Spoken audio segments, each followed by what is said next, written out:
وبه إليه قال عن ابن عباس رضي الله عنه قال قال رسول الله صلى الله عليه وسلم لمعاذ بن جبل حين بعثه إلى اليمن إنك ستأتي قوما أهل كتاب فإذا جئتهم فادعهم إلى أن يشهدوا أن لا إله إلا الله وأن محمدا رسول الله فإنهم أطاعوك بذلك فأخبرهم أن الله قد فرض عليهم 5 صلوات في كل يوم وليلة فإنهم أطاعوك بذلك فأخبرهم أن الله قد فرض عليهم صدقة تؤخذ من أغنيائهم وترد في فقرائهم فإنهم أطاعوك بذلك فإياك وكرائم أموالهم واتقي دعوة المظلوم فإنه ليس بينها وبين الله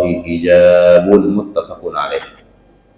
Hadis yang bersama kita pada subuh pagi hari ini adalah hadis sahih, diriwayatkan oleh Imam Bukhari dan Imam Muslim dalam kitab hadis mereka dari sahabat mulia Abdullah bin Abbas radhiyallahu anhu. Beliau mendengar bahwa ketika Rasul mengutus Mu'adz bin Jabal ke Yaman, Mu'adz bin Jabal sahabat mulia, pintar, hebat, diutus ke Yaman untuk menjadi wali, gubernur lah kurang lebih ya. Yaman waktu itu Arab belum terpecah menjadi negara-negara, semua tunduk kepada kepemimpinan Rasul SAW. Maka untuk mewakili beliau dalam urusan administrasi dan mengajarkan mereka tentang Islam, dikirimlah orang-orang terpilih. Mayoritas dulu, hampir-hampir semua gubernur, semua pejabat itu sekaligus sebagai imam, sebagai da'i. Maka Rasul utus Amr bin As ke Mesir. Amr bin As sebagai pejabat, sebagai gubernur, dan beliau pula sebagai imam, sebagai da'i yang mengajarkan Islam. Ke Mesir diutus, ke Yaman diutus Mu'adz bin Jabal, sahabat yang paling mengerti tentang halal dan haram, ya, sangat pintar. Diutus ke Yaman, di mana Yaman ini beda karakter penduduknya dengan orang-orang Quraisy Makkah. Karena Quraisy Makkah itu musyrikin, tidak beragama sebelumnya. Mereka mensekutukan atau menyembah banyak Tuhan. Tidak sama dengan penduduk Madinah. Di Madinah ada dua pribumi, dua suku pribumi yang selalu ribut, namanya Aus dan Khazraj. Rupanya mereka ini pribumi tapi diadu terus, diadu domba oleh Yahudi. Yahudi yang tinggal di Madinah kala itu, di Yasrib, ada Bani Qainuqa, Bani Quraidah, dan Bani satu lagi Israel. Bani Quraidah, Bani Qainuqa, dan Allahumma shalli ala sayyidina Muhammad. Apa Ustaz Fatan? Tiga ini mengadu domba terus, Aus dan Khazraj. Ya, karena mereka selalu perang, selalu ribut. Pasar dimbek oleh Yahudi. Ya, pasar ekonomi dikendalikan oleh Yahudi. Aus Khazraj ribut terus. Ya, mereka pegang ekonominya, mereka pegang pasarnya, sehingga mereka yang kaya, penduduk asli yang miskin. Ya. Maka kata Nabi SAW, Mu'adz bin Jabal, engkau akan datang setelah aku utus ke Yaman ini, ke negeri yang penduduknya adalah meluk ahlul kitab. Ahlul kitab itu adalah orang yang sudah mendapatkan kitab, mereka sudah punya agama, ya, Nasrani, mereka punya agama. Maka tentu psikologisnya berbeda antara orang yang sebelumnya tidak mengenal agama kita datang dakwah dengan orang yang sudah kenal agama kemudian dia permainkan dengan orang yang memang sudah memeluk agama Nasrani dan kita datang kepada mereka, pasti psikologis masyarakatnya berbeda. Maka pintar-pintarlah, pandai-pandailah menjaga jangan sampai ajaran yang kau bawa ini menjadi polemik dan membuat kacau di sana. Dakwahlah dengan baik, dakwahlah dengan halus. Maka penulis kitab memberikan tema qawaidun zahabiyah min qawaid dakwah ar-rabbaniyah, ya, landasan-landasan pokok berdakwah menuju agama Allah, menuju agama Islam. Jadi dakwah menuju Allah harus dengan cara yang diridhoi Allah. Tidak boleh kita nak dakwah menuju Allah tapi cara sekendak nafsu kita, tidak bisa. Ya. Kita disuruh untuk mengajak orang jangan mabuk misalnya, melarang orang dari minum-minuman keras. Ternyata ada satu toko yang jualan minum keras, langsung kita bilang sama warga, bakar. Apakah itu sesuai dengan nafsu kita, tapi tidak sesuai dengan keinginan Allah Subhanahu wa taala. Maka tujuannya benar, harus juga dengan cara dan jalan yang benar, ya. Jamaah sekalian dirahmati Allah. Kata Nabi kepada Muadz bin Jabal, engkau akan bertemu dengan masyarakat yang sudah pernah memeluk agama, ya, mereka punya Alkitab. Maka tugasmu ketika datang kepada mereka adalah pertama, ajak mereka, sampaikan kepada mereka untuk bersaksi, untuk berikrar asyhadu an la ilaha illallah wa asyhadu anna muhammadar rasulullah. Itu yang pertama, ya, menyampaikan saja, dan hanya menyampaikan, bukan mewajibkan, ya. Maka dakwah itu menyampaikan saja. Masalah diterima atau tidak itu Allah yang atur. Bisa jadi orang dekat kita malah tidak sepaham dengan kita. Ada mungkin orang yang baru bertemu satu kali, justru dia yang ikut keyakinan kita. Allahu Ta'ala a'la wa a'lam. Di sini menjadi panduan bagi kita semua, karena ini adalah cara dakwah. Dakwah ini hukumnya kira-kira wajib untuk setiap kita atau cukup sebagian saja? Wajib untuk setiap kita atau hanya sebagian saja? Biarlah ketua masjid yang berdakwah gitu melok baik.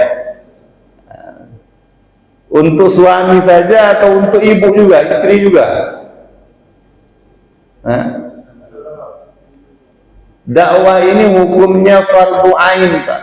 Sama seperti sholat 5 waktu. Anda sehat, beragama Islam, otak Anda sehat, tidak gila, tidak pingsan, maka pada saat itu Anda wajib berdakwah.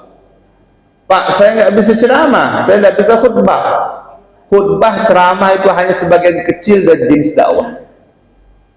Ibu membangunkan suami di tengah malam atau di jam 4, setengah 5 diingatkan untuk sholat subuh, itu dakwah. Maka ketika turun ayat wa man ahsanu qawlan mimman da'a ila Allah, tidak ada kata-kata, suara, ungkapan yang lebih baik daripada orang yang memanggil menuju Allah. Ini dalam kitab Ihya Ulumuddin dispesifikasikan tujuannya adalah para muazzin, memanggil orang azan. Ibu demikian membangunkan suami yang lagi tidur untuk sholat. Bapak membangunkan istri, membangunkan anak untuk sholat. Semua itu adalah dakwah. Usaha bapak untuk mengantarkan anak sekolah, tujuannya agar dia belajar, diisi otaknya dengan Al-Quran, otaknya dengan ilmu pengetahuan, hatinya dengan Quran, itu bagian besar dari dakwah. Bapak kerja dengan baik, dengan halal, memperhatikan halal haram, boleh tidak, itu bagian terbesar dari dakwah. Berangkat ke sekolah, yang guru mengajar anak-anak, mencerdaskan pendidikan, mencerdaskan anak bangsa, itu dakwah. ASN datang dengan baik, bekerja dengan baik, mengikuti aturan kerjanya, itu dakwah. Pejabat dengan seluruh kapasitas melekat pada dirinya dia gunakan untuk mensyiarkan agama, itu dakwah. Besar sekali jenis-jenis dakwah, bukan cuma sekedar khutbah, ceramah, tidak. Bapak yang penulis menulis dengan bukunya, dengan tintanya, itu dakwah. Yang tidak menulis, paling tidak yang bikin status lah di Facebooknya, di WA-nya. Maka yang benar-benar Pak, nulis status Facebook, WA, hati-hati jangan sebasingan posting-posting. Pada saatnya nanti semua ditanya oleh Allah Subhanahu Wa Taala. Jangan ada sih kamu yang iklan, mesti iklan tidak terkeruan itu ya. Semuanya ditanya oleh Allah Subhanahu Wa Taala. Maka berikan apa yang bisa kita lakukan, sedikit banyak adalah untuk mensyiarkan agama Allah Subhanahu Wa Taala. Wajib bagi kita semuanya. Maka dosa kita kalau suami kita, bapak, suami ibu nggak sholat, dibiarkan saja, dosa. Ibu berdosa. Ya. Punya anak tidak sholat subuh, dia biarkan deh, emaknya bapaknya berdosa. Anak gadis pergi keluar rumah tidak nutup aurat, berdosa bapak emaknya. Ya, janganlah ada sigo kamu sholat ke masjid, tarawih, ibadah, tahajud, tapi anak tidak dikeruani nutup auratnya, anak tidak dikeruani sholatnya. Jangan harap Allah ridha kepada kita ketika orang-orang terdekat kita, apalagi yang bisa kita kontrol, bisa kita atur, kita biarkan untuk berjalan di luar kehendak Allah Subhanahu Wa Taala. Innakum mas'ulun, semua kita ditanya oleh Allah Subhanahu Wa Taala. Jangankan ditanya tentang anak yang kita tidak peduli tarbiyahnya, tentang makanan yang kita makan pun ditanya oleh Allah. Sekecil itu pun ditanya. Bagaimana dalam surah Al-Kahfi diceritakan bahwa nanti orang-orang yang melalaikan itu di akhirat ketika diberikan bukunya, mereka akan berkata, "Ma li hadzal kitabi la yughadiru shaghiratan wala kabiratan illa ahsaha wa wajadu ma 'amilu hadira wa la yadhlimu rabbuka ahada." Pada saatnya nanti semua akan ditampilkan Allah dalam buku catatan kita. Orang yang di dunia lalai akan berkata, buku apa ini? Semuanya tertulis kesalahan kita.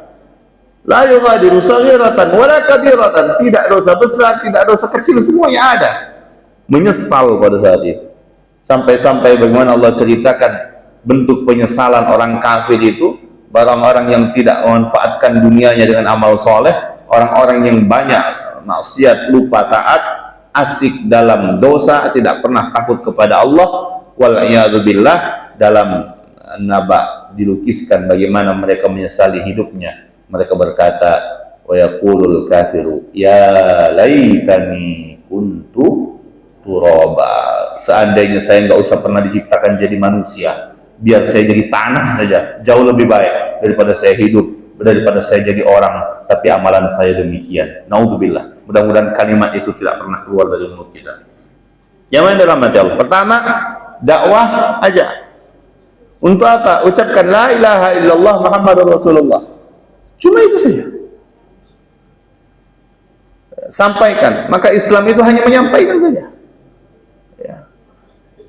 Tentu bagaimana agar berefek dituntut dari kita, bukan cuma sekedar menyampaikan dengan lisan. Kita harus konsisten dengan apa yang kita yakini tersebut. Maka kata Nabi, fa'inhum ata'uka, setelah mereka taat, setelah mereka ikut, baru kasih tahu tahapan selanjutnya. Apa tahapan selanjutnya? Tahapan selanjutnya adalah bahwa Allah mewajibkan kepada mereka sholat 5 waktu sehari semalam. Ya. Ini step by step dalam dakwah. At-tadarruj fi dakwah. Tidak serta-merta begitu dia masuk Islam langsung diberikan informasi semua tentang kewajiban-kewajiban dia, mundur teratur, dia balik lagi, Pak. Ya. Maka yang sering disebut dengan memasukkan orang ke dalam Islam, sebab hidayah masuk ke dalam hati seorang yang belum muslim, itu bukan sekedar memandu di atas meja di depan jamaah, membimbing baca la ilaha illallah kemudian diikuti. Tidak sesimpel itu. Ya. Memasukkan hidayah, menjadi jalan hidayah kepada orang lain, bisa jadi dalam tempo dan perjalanan yang sangat panjang. Ya. Untuk masuk Islam pasti banyak proses yang dia lakukan, yang dia tempuh. Bisa jadi dia melihat temannya baik, akhlaknya indah, tutur katanya menawan, janjinya tepat waktu, sehingga dia tertarik masuk Islam. Dia belajar tentang Islam. Bisa jadi tanpa kita sadar.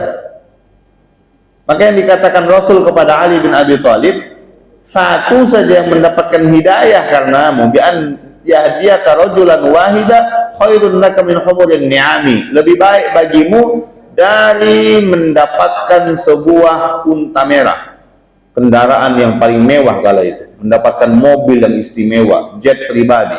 Pahalanya lebih besar, lebih hebat seorang masuk Islam gara-gara engkau.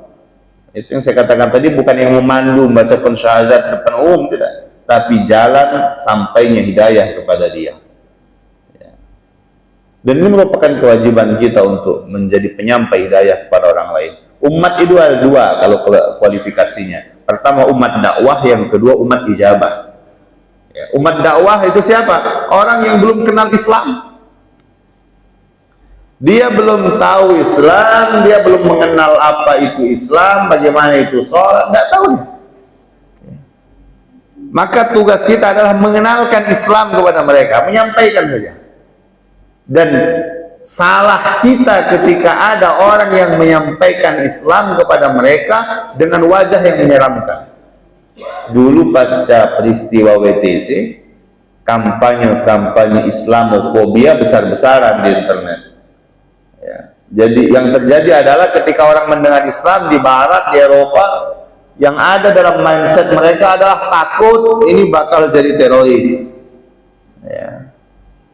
Di Barat, di Indonesia tidak, Pak. Di Indonesia banyak yang tahu lah, kenal galau. Ya, kita ini adalah penduduk nomor 2 terbesar muslimnya sekarang. Ya, nomor 2, sekarang kalah kita. Ya. Yang pertama Pakistan. Secara prosentase ya, kalah nomor 2. Maka bapak ibu yang baru nikah kalau pacak punya anak, tidak usah banyak-banyak, sikok lanang sikok betino baik, adiknya agak banyak tak apa-apa.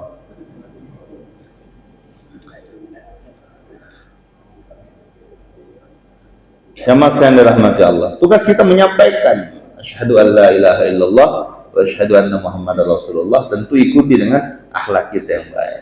Ya.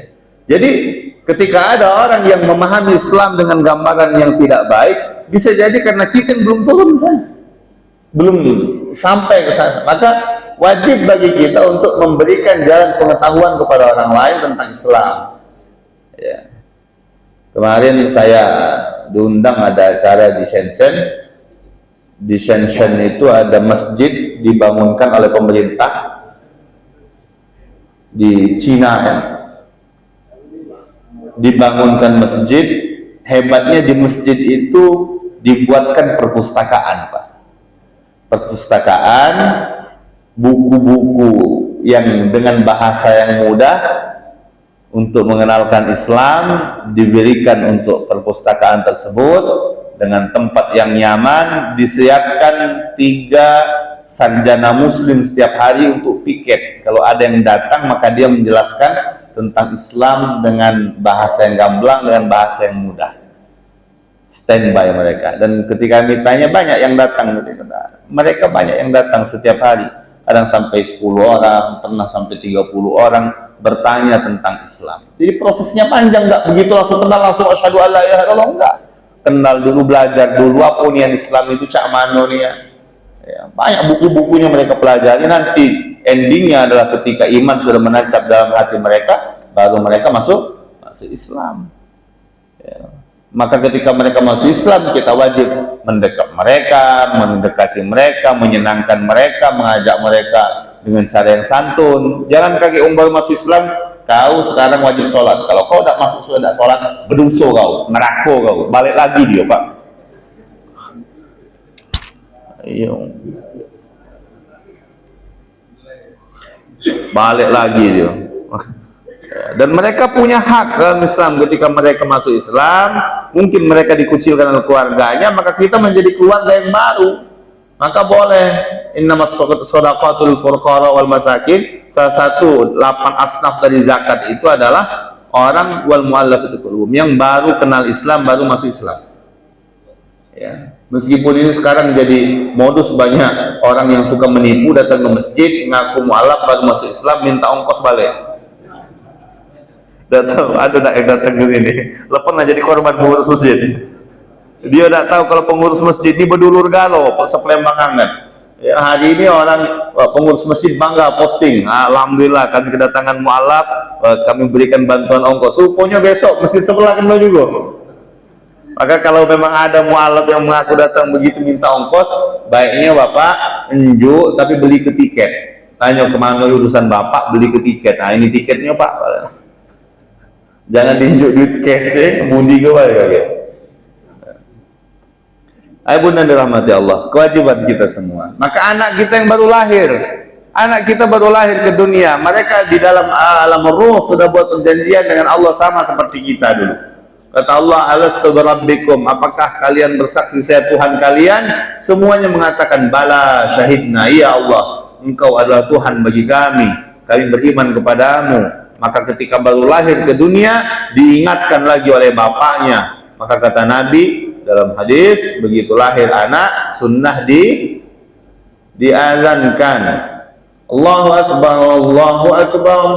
Ya, kemudian katakan asyhadu an la ilaha illallah, dalam komitmen kita kepada Allah, anak engkau adalah anak bagiku, anugerah dari Allah kepadaku. Selama engkau berpegang pada keyakinan ini, maka aku dan engkau tetap sama, hamba Allah sampai kita meninggal dunia. Tapi ketika salah satu di antara kita sudah tidak berkomitmen memegang agama Allah, maka waris pun kita tidak boleh mendapatkan. Tidak boleh mendapatkan waris orang tua dan anak yang berbeda agama. Ya. Fa inhum ata'uka, setelah mereka menerima syahadat, ajarkan salat. Tentu di sini membutuhkan lembaga pendidikan. Ya, maka lembaga pendidikan penting, Pak. Ya, kita support lembaga pendidikan. Mungkin di rumah kita nggak sempat ngajari anak kita sholat, mengajarkan anak kita tahfiz Quran, baca Quran, dengan segala kesibukan yang ada saat ini. Ya, maka kewajiban itu tetap melekat. Gimana caranya? Titipkan di lembaga-lembaga pesantren, TPA, rumah tahfiz. Ya. Jangan terlalu kita senang dengan anak kita kalau dia otaknya penuh dengan ilmu pengetahuan sains semuanya, tapi hatinya kerompong, tidak ada Al-Quran. Rugi kita, Pak. Kalau otaknya saja yang kita isi, hatinya kosong, maka yang akan terjadi adalah ya seperti sekarang ini, orang pintarnya banyak tapi yang benarnya sedikit. Orang pintar banyak dengan titel ada, jabatan besar, sifatnya malah kerjanya membuat aturan. Al-jilbab ketika dipakai oleh seorang muslimah, anak gadis kita, anak-anak perempuan kita, tidak ada larangan, hanya dilepas saat pengukuhan dan pelaksanaan pengibaran saja. Ini kan wong pinter tapi agak-agak buyan. Dia tidak pinter, Pak, kalau tidak akan diletakkan di posisi terhebat seperti itu kalau dia tidak pintar otaknya. Iya, Pak,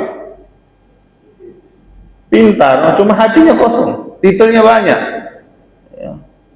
Kalau dalam bahasa Arab al-buyan,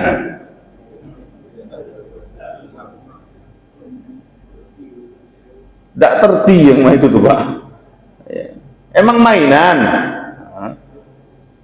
Seorang perempuan yang sudah berkomitmen dengan menutup auratnya, ya, Nabi di Madinah sampai perang gara-gara ada Yahudi yang melecehkan, membongkar, menarik paksa jilbab seorang perempuan, sampai perang ya.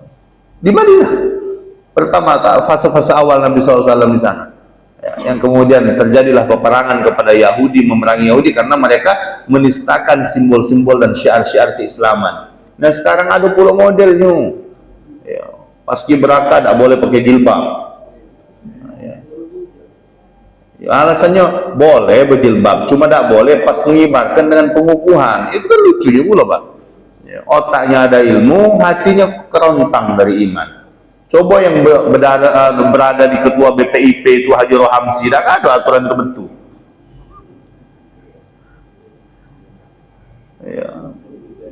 Pada saatnya nanti mereka tua mati, siapa yang ngisi? Anak-anak kita, Pak. Maka siapkan anak kita untuk belajar, otaknya isi dengan ilmu pengetahuan, hatinya isi dengan Al-Quran. Pada saatnya nanti biarkan Allah memakai mereka menolong agama Allah Subhanahu wa Ta'ala.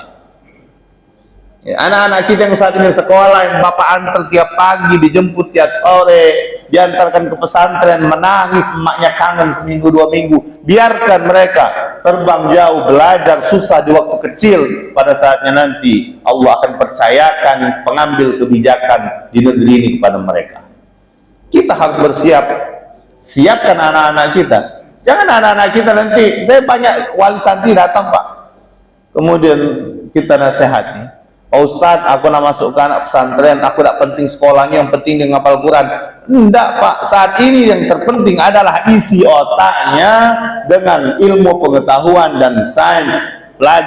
Ajarkan dia bahasa Arab, ajarkan dia bahasa Inggris, pahamkan dia fisika, matematika, politik, ekonomi.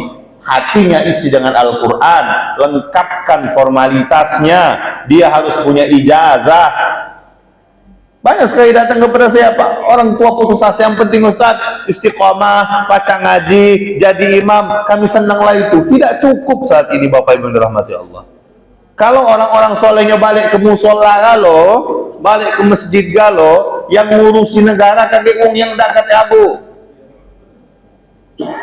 Karena tidak mau butuh ijazah. Formalitas itu penting. Masuk PNS, ASN sekarang harus ada ijazah, Pak. Tidak pacak langsung masuk-masuk, Pak, ya. Ini dapat olimpiade, saudara. Biarkan kita berprestasi di bidang olahraga supaya mereka dapat penghargaan, mereka dikenal. Yang menang di olimpiade kemarin berapa hadiahnya? Dikasih presiden 6 miliar. Ya. Kemudian biasanya mereka dapat apresiasi dari BUMN, BUMD, direkrut jadi karyawan. Itu adalah bagian dari keberkahan usaha dan belajar mereka. Tapi kita berharap nanti anak-anak kita yang hafal Quran itulah yang jadi atlet terbaik. Mereka yang jadi manusia-manusia hebat di negeri ini. Kalau cuma Qurannya saja yang dipelajari, formalnya kita tidak tempuh, anak-anak kita akan kemudian termarginalkan. Masjid betul ramai, tapi regulasi tentang masjid bukan kita yang buat. Ya. Musola mungkin ramai, tapi regulasi tentang izin musola, izin masjid, mereka yang atur. Maka satu-satunya cara adalah anak kita, adik kita, ponakan kita persiapkan supaya mereka pada saatnya nanti pantas menjadi pengambil kebijakan di negeri ini. Bapak Ibu yang dirahmati Allah, kalau sudah sholat, kata Nabi SAW, mereka sudah istiqamah. Kasih tahu lagi kewajiban yang ketiga. Apa itu? Innallaha, Allah Subhanahu wa Ta'ala faradu alaihim sadaqah, wajibkan kepada mereka sedekah, dalam hal ini zakat, ya. Bahasa di sini zakat, sedekah itu di awal-awal zakat. Nanti kemudian baru terbagi, baru dibuat mana yang namanya sedekah, mana yang namanya zakat, mana yang namanya wakaf, dipisah-pisahkan. Kenapa? Supaya lebih jelas. Zakat banyak jenisnya. Ada zakat fitrah, ada zakat mal, ada zakat mal ini ada perkebunan, nanti di situ ada zakat tambang, ada zakat profesi beda-beda, ya. Ada nanti sedekah, ada infak, ada wakaf, ya, dispesifikkan seperti itu. Bedanya apa? Kalau infak ya harus bentuk materi. Kalau pemberian wakaf, wakafnya tidak boleh dijual, tidak boleh diwariskan, kemudian tidak boleh dihibahkan kembali, harus sesuai dengan peruntukan wakaf tadi. Kalau sedekah, sedekah, semua jenis kebaikan, meskipun tidak dalam bentuk uang, tidak dalam bentuk sumbangan, bisa sedekah. Nah, kotak senyum kepada saudara itu sedekah. Maka pengurus masjid biasanya pinter. Kalau ada celengan, biasanya dibuat kotak infak. Kenapa dia tidak buat kotak sedekah? Jamaah pinter. Sedekah senyum adalah sedekah. Begitu kotak senyum lewat Jumatan, senyum media semua kotak. Jadi Ustaz sedekah sama kotak senyum. Dari mana sedekah atau zakat ini? Tuh khadhu min aghniyaihim, diambil dari harta orang kaya, wa turaddu fi fuqara'in, diberikan kepada orang miskinnya. Ya. Islam datang menghilangkan gap, menghilangkan jarak yang jauh antara orang yang kaya dan orang yang miskin. Dengan jembatan zakat, ada kepedulian yang kaya memberikan zakat kepada orang yang miskin. Ya. Sehingga tidak ada jarak yang memisahkan mereka, hanya status saja sebut, tapi dalam kehidupan semuanya sama. Ya, orang kaya berinteraksi kepada orang yang miskin, orang yang miskin pun dekat dengan orang yang kaya. Sehingga apa? Ketika orang kaya mati tadi, yang ngubur ke nyong miskin, Pak. Coba kayo kalau di sini siapa nak ngubur ke kita? Nanti, Pak. Ya, orang kayo ini, orang kayo rasa mati yang ngubur ke siapa? Miskin, Pak. Bukan yang rapat dengan kamu itu nak gali-gali kuburan siapa? Paling banter mengucap keucapan innalillahi wa inna ilaihi raji'un. Itu, Pak. Ya. Yang nguburkannya mohon maaf orang yang miskin, ya. Yang membopong itu biasanya kawan-kawan kita yang ya tidak terlalu kaya lah, kira-kira begitu, Pak. Kan orang-orang kaya ini duduk dalam mobil, Pak, ya. Duduk. Nyingo, Pak, nelpon karangan bunga, tolong kirim ke itu, atau kawan aku mati, nah, kirim ke karangan bunga situ. Paling nge-WA, minta maaf, dah acak datang, kami lagi ada rapat. Ya, yang ngumpul itu siapa? Oh, miskin. Yang gali kuburan, oh miskin, Pak. Yang ngeruan kenyo. Jadi memang menghilangkan gap itu, Islam datang dengan ada syariat zakat, ya, menjalin kedekatan antara sesama hamba Allah Subhanahu wa taala. Kalau mereka sudah tunaikan itu, kata Nabi, iyyakum wa qara'im amwalihim, maka hartanya menjadi tanggungan bagi kita, tidak boleh dizalimi, tidak boleh diambil, tidak boleh dipaksa. Wah, kata Nabi sallallahu alaihi wasallam, wattaqi da'watal mazlum, nasihat terakhir kepada Mu'adz bin Jabal sebelum berangkat ke Yaman, wahai Mu'adz, takutlah dengan doa orang yang terzalimi. Kenapa? Karena tidak ada jarak antara dia dengan Allah Subhanahu wa ta'ala.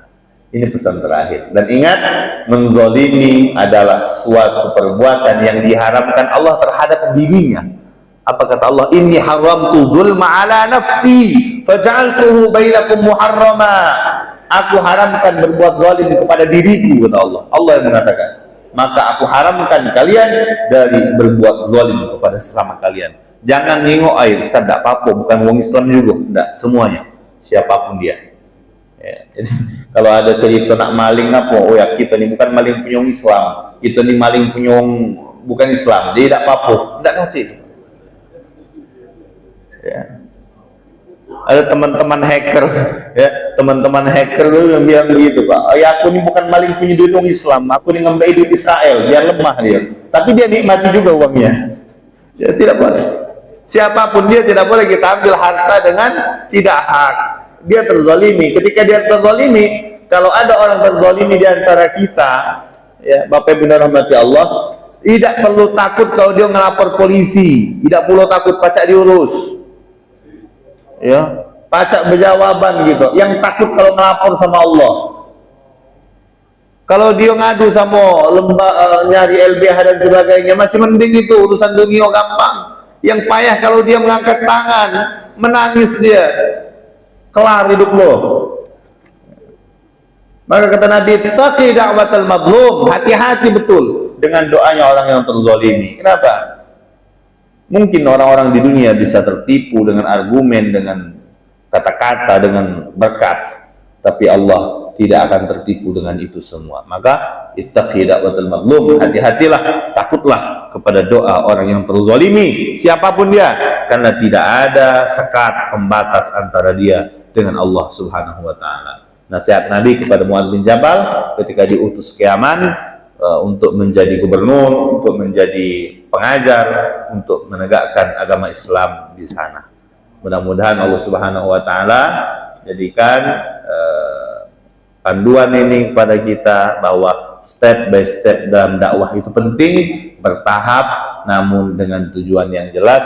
Kita menjadi dai, pengajak kepada kebaikan, maka kita akan mendapatkan kemuliaan di dunia dan di akhirat. Kapasitas kita gunakan untuk dakwah apapun status dan profesi kita. Ya, yang bisa ceramah silakan berceramah, yang bisa mengajar dengan mengajar, yang tidak bisa, semua posisi bisa kita gunakan untuk mengajak orang berbuat kebaikan. Bisa dengan harta, gunakan harta menolong agama Allah.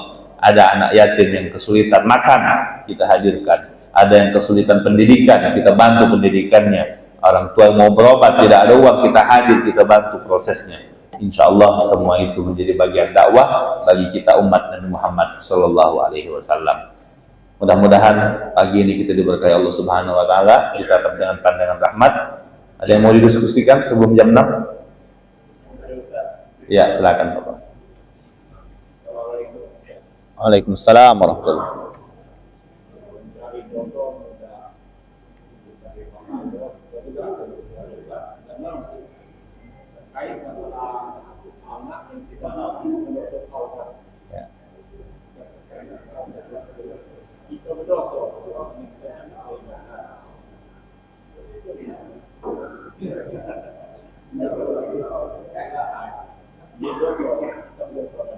Ya.